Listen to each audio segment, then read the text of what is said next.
He needs to put down the bomb. I'm not, there's a lot of things that were said in that book that I don't recognise, to be honest. And earlier this week, it was reported that the UK was close to striking a deal with Mauritius over the Chagos Islands. This is a deal that will see taxpayers foot the bill and potentially breach our security and the United States.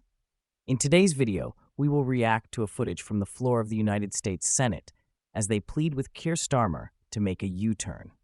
We will also watch the Rayner's interview in which she was left stunned after failing to defend Keir Starmer's statements, but first hit the like button and subscribe to the channel. Have a watch of this. This is insane. This is cell deep stupid.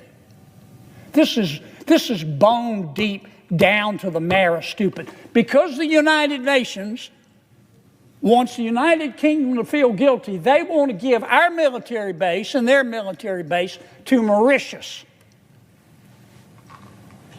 Now, the Prime Minister of the United Kingdom can stop this. And Marco Rubio, our new Secretary of State, is against it. And I haven't talked to him directly, but I think President Trump is against it. The United Kingdom is our friend. I went to school there for a while. I love them. And I want to see the Prime Minister do well. But he needs to put down the bomb. He needs to put down the bomb. This makes absolutely no sense.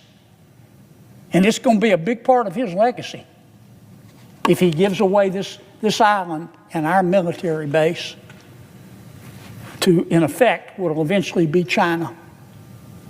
So I would say to the Prime Minister tonight, I don't mean any disrespect. I want to say this respectfully. I shouldn't have said the bong part.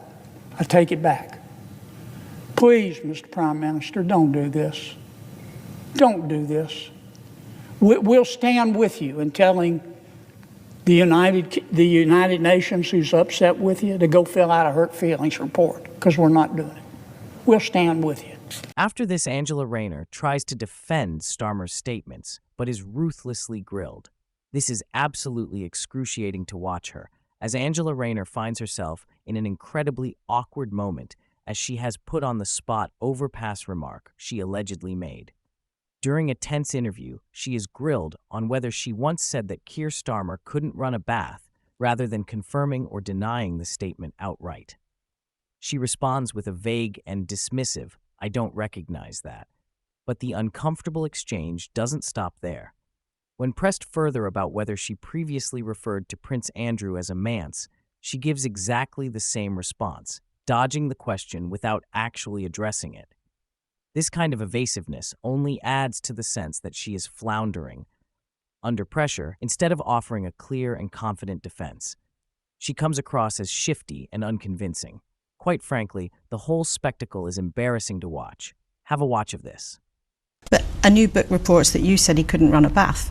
Did you say that? Well, I'm not, there's a lot of things that were said in that book that I don't recognise, to be honest. So and did you not say that? And it's tittle tattle, so I don't recognise what was said in that book. But that's not tittle tattle. That's what the woman who's now the Deputy Prime Minister is reported to have said about the now Prime Minister. Sure, and there was lots of other things that people have said about me or anyone else, and no, I don't recognise ever saying that to anybody. I've worked with Keir now for a number of years now. I am straight talking. Me and Keir don't always agree on everything. You probably know I'm going to ask you this question, and you might want to bat it away the same way you did the last one.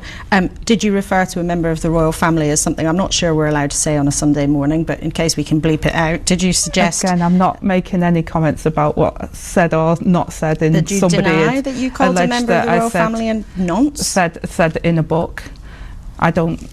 I'm not making any comment on what somebody suggests was said in a book, or actually the private conversations that I did have during the passage of the bill, which did get passed, and I did pass the bill, and I wholeheartedly supported the government at the time in passing the line of succession bill through Parliament. But you're not denying it? As I've said, the bill was passed. I had conversations with the government of the time and the civil servants around how that bill gets through Parliament, and that bill went through Parliament without any problems, and I led that piece of work. What are your thoughts on what we discussed in today's video? Let me know down in the comments section below, and make sure you do drop a like on this video and subscribe to the channel.